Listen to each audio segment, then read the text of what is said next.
الله الرحمن الرحيم. نوينا التعلم والتعليم، تذكر والتذكير، والنفع والانتفاع، والإفادة والاستفادة، والحث على التمسك بكتاب الله وسنة نبيه، والدلالة إلى الخير، والدعاء إلى الهدى، ابتغاء مرضات الله وقربه وثوابه. آمين اللهم آمين. Dalam kelas yang lalu saya bahaskan muqaddimah daripada surat Ali Imran dari segi sebab nuzulnya. Kenapa surat Ali Imran diturunkan oleh Allah? Sebab nuzulnya apa?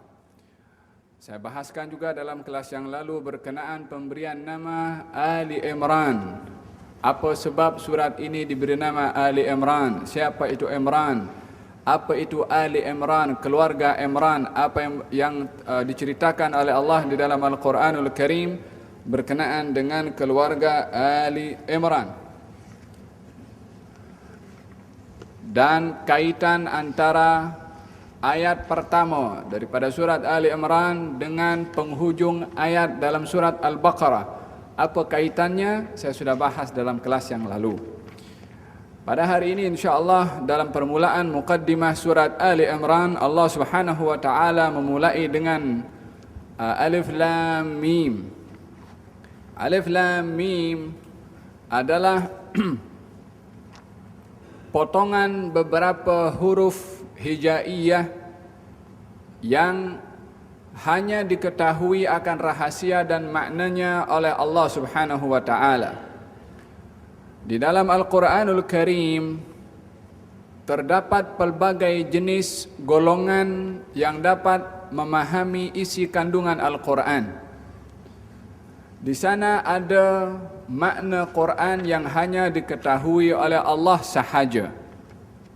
Di sana ada makna Al-Quran yang hanya diketahui oleh para ulama sahaja. Di sana ada makna dalam Al-Quran yang boleh diketahui oleh kalangan orang awam. Daripada kalangan orang awam yang saya maksudkan, bila mana membaca Al-Quran dengan terjemahannya terus dia boleh paham. Ini adalah juga ada beberapa ayat sesiapa yang membacanya terus akan paham karena kejelasan ayat tersebut.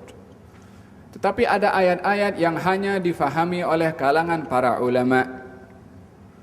Ayat-ayat yang mempunyai makna yang dalam, maka hanya orang yang mempunyai ilmu yang luas untuk memahami hakikat ayat yang tersembunyi, hakikat makna yang tersembunyi di dalam ayat.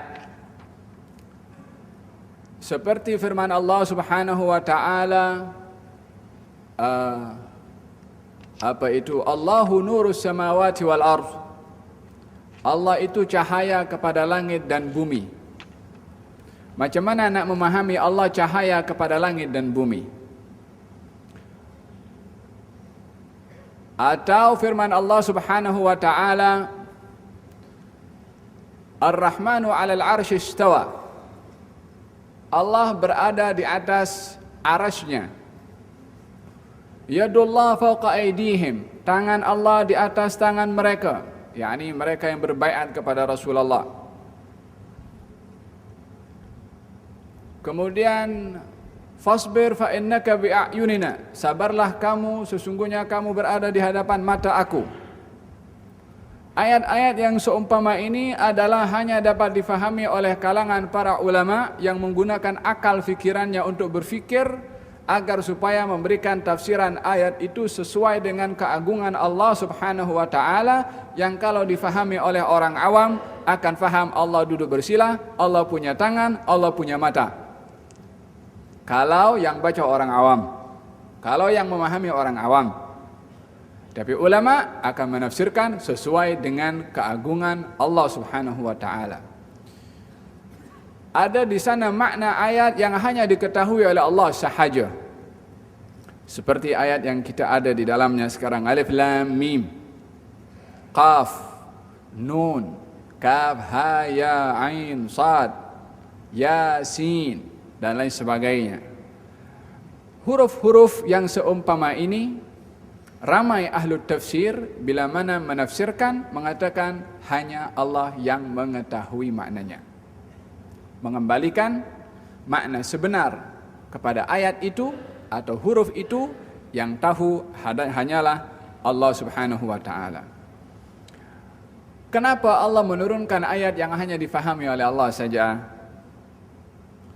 Supaya berkesesuaian dengan maksud firman Allah Subhanahu wa taala bahwasanya Al-Qur'anul Karim yang merupakan kalamullah tidak mempunyai penghujung dari segi makna penafsirannya, dan tak boleh nak dikuasai oleh seluruh manusia, walaupun semua manusia dicantumkan ilmunya untuk memahami Al-Quran, tetap rahasia makna Al-Quran lebih luas berbandingkan apa yang sudah difahami oleh seluruh ulama daripada zaman dahulu hingga akhir zaman.